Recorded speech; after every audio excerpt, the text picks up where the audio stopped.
Your classroom management routine just got better.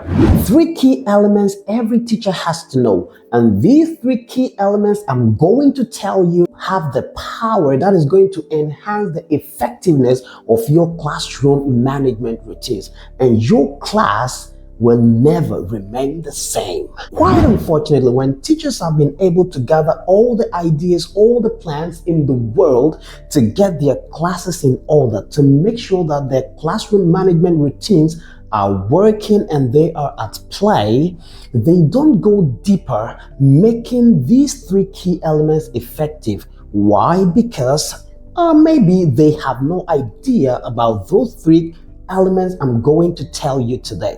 And with that not being in their plan, they are always at the base. And what it brings about is frustration and stress, and a lot of problems in the class because they do not get the class the way they had wanted the class to be. You will thank me after watching this video.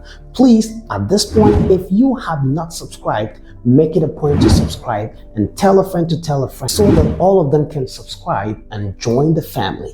Thank you so much. Classroom management itself is a whole set. Under it are your ideas to keep your class calm in order for you to transmit the knowledge that you have prepared, your lesson plan, leading you to the achievement of your goals. So, quite apart from your ideas that are going to help you to manage your class, to get your class calm, if you do not have these 3 C's, you will never be able. You might be able, but it wouldn't be effective that much. So let's take a look at these key elements. The first point I'm going to talk about is communication. Then the second point is what we call consistency. And the last C is what we call classroom culture. Communication, consistency, and classroom culture are the key elements that are going to propel your ideas and your plans as to how your classroom is going to be managed in order for them to be effective so that your aim and your objectives could be achieved. Communication first. There should be a clear communication. There should be a talk between the students and the teachers. It is not just about talking to the students and the student talking back to the teacher, or the students replying the teacher about what he or she says. Spelling out your ideas, talking out your plans to the students in a language that they would understand. You have what you want to achieve, you have your plans and your pathway towards the achievement of what you have planned. In that case, there should be a communication. A communication happens whereby there is a language of common understanding between 2 people or 2 groups of people. And so when you speak or you communicate your ideas and your plans to the student and they understand, that is coming down to the language they understand, then there is a communication. Second point, you have to be able to seek for the students' opinion about what you have told them. So sometimes in my class, when I spell out my classroom management tactics or the ideas or the things I want to do, sometimes I ask my students, what do you think? For instance, if I say, if you talk, you're going to lose 5 points. I can ask them, is it okay? Some of them will bring different ideas. In that sense, there is going to be a common understanding. A level of understanding between the students and the teacher. And it makes it much clearer because they were part of the decision making during the ideas put together for the classroom management process. So it is very important you involve your students. Ask them what they think about your ideas. Allow them to speak. Allow them to bring much more ideas into it. I've had situations where I put my ideas before my students and the students say, teacher, when you talk, you lose 100 points. Teacher, when you talk, you lose 50 points. Teacher, when you talk, you lose 10 stars. Or teacher, when you talk, you lose all your points. So in that case, there is a common ground of understanding between the students and the teacher, and it makes it much more easier for you to achieve the goal of your classroom management routine. Consistency. When we talk about consistency, it means doing something over and over and over again in a particular timing where you do not miss. When the classroom management routine is in a consistent pattern, the students know, the students understand. For example, sometimes when I get into my class, I go like, everybody, they go like quiet. So when I do this, they go like 1, 2, 3, zip, like that. They know it is a routine. It is something we've been doing it over and over and over again. So when they go 1, 2, 3, zip, at that point, no one speaks.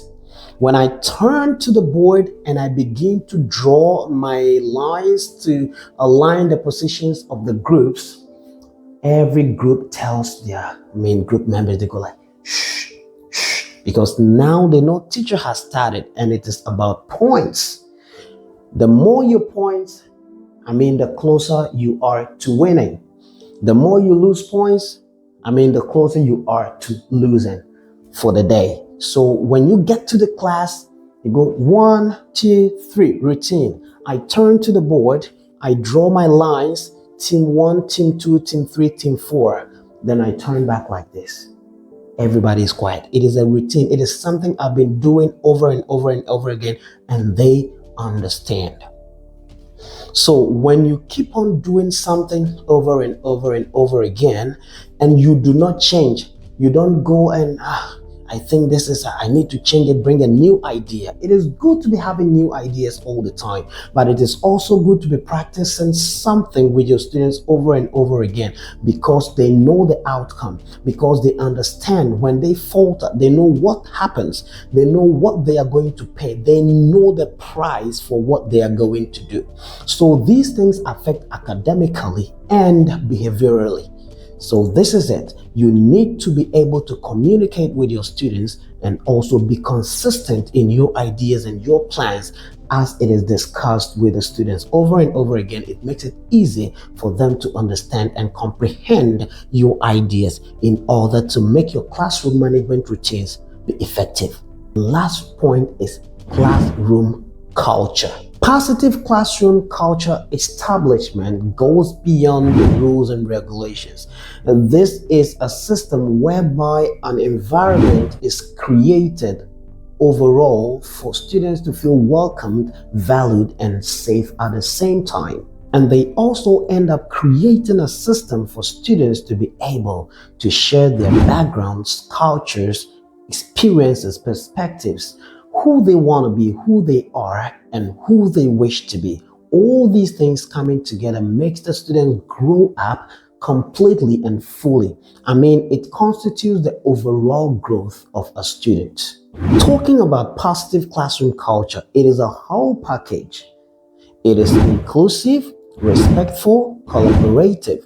It allows students to be themselves and freely express themselves, take risk of their learning, and also get themselves involved in meaningful interactions.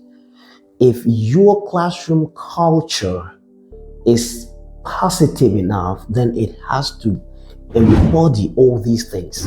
If these things are not found in your classroom, then your classroom culture is having a problem. A strong classroom cultural environment does not only look at the area of contributing to the learning experiences of a student, but also considers the contribution of social and emotional skills development, which is very vital of a student's growth.